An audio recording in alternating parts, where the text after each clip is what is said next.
మీరు టీమ్ స్పిరిట్తో మంత్రివర్గం పనిచేస్తుందా? రేవంత్ రెడ్డి మీద ఆరోపణలు వచ్చినా, పొంగులేటి శ్రీనివాసరెడ్డి గారి మీద ఆరోపణలు వచ్చినా కొంతమంది స్పందిస్తున్నారు, లేకుంటే మీరు స్పందిస్తున్నారు, ఇంకొకరు ఇద్దరు స్పందిస్తారు. కానీ మంత్రివర్గం మొత్తం టీమ్ స్పిరిట్తో పనిచేయడం లేదు. ఒకరి మీద ఆరోపణలు వచ్చినప్పుడు వాటిని ఖండించే ప్రయత్నం చేయడం లేదు. ప్రభుత్వం మీద విపక్షాలు బురద జల్లినప్పుడు ఒక క్రమ పద్ధతిలో ముందుకెళ్ళడం లేదనేది చర్చ. దానిపైన మీరేం చెప్తారు? అంటే నిజం ఉంటే ఏదన్నా మాట్లాడవచ్చు. నిజాన్ని నిర్భయంగా ఎప్పుడైనా ఒక్కడ మాట్లాడినా సరిపోతుంది, 10 మంది మాట్లాడక్కర్లే. అబద్ధాలు నిజాలు చేయటానికి ఏదైతే వాళ్ళు తాపత్రయపడి కోట్లాది రూపాయల ఖర్చు పెట్టి ఈ మీడియా ఆ మీడియా, ఈ ట్యూబు ఆ ట్యూబ్ అని వాడుతూ గ్లోబల్ ప్రచారం చేసి వారు అధికారాన్ని చేకించుకోవడానికి తాపత్రయపడే ప్రతి నిరాదరణమైన ఆరోపణల గురించి మా సహచర మంత్రులు కానీ లేకుంటే శాసనసభ్యులు కానీ మిగతా నాయకులు కానీ మాట్లాడాల్సినంత అవసరము ఉన్నదా అని నా వ్యక్తిగతంగా అనిపిస్తుంది. ఇది కోఆర్డినేషన్ అనుకోవద్దు.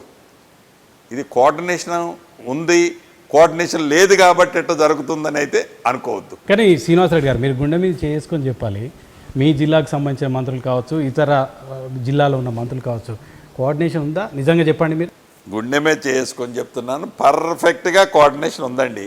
అరే కాదు రమేష్ గారు, మేమిద్దరం అన్నదమ్ములు, చిన్న చిన్న గ్యాపులు ఉంటే అదేంటి మేమిద్దరం అన్నదమ్ములు కాకపోతామా, మాట్లాడుకోపోతామా, మేమిద్దరం ఒకేసారి ఫైట్కి పోకపోతామా? కానీ ఎందుకు వాళ్ళకి అంత ఉలికాట?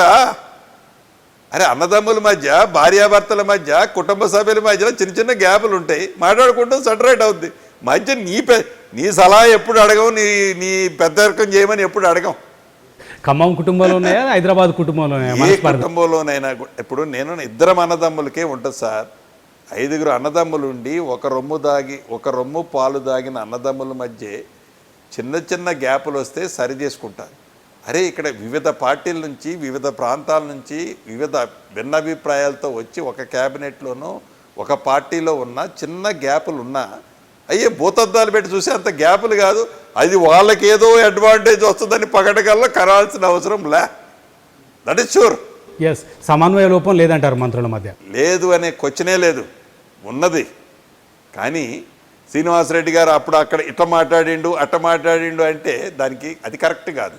సమన్వయం అంటే వాళ్ళలాగా భావమరుదులాగా వాటేసుకో, ఏదన్నా ఉంటే మాట్లాడుకుంటాం, ఎమ్మటే క్లియర్ చేసుకుంటాం. కసక్కని వెనక నుంచి అయితే ఒకరికొకరు పొడుచుకో, అంతవరకు క్లారిటీ.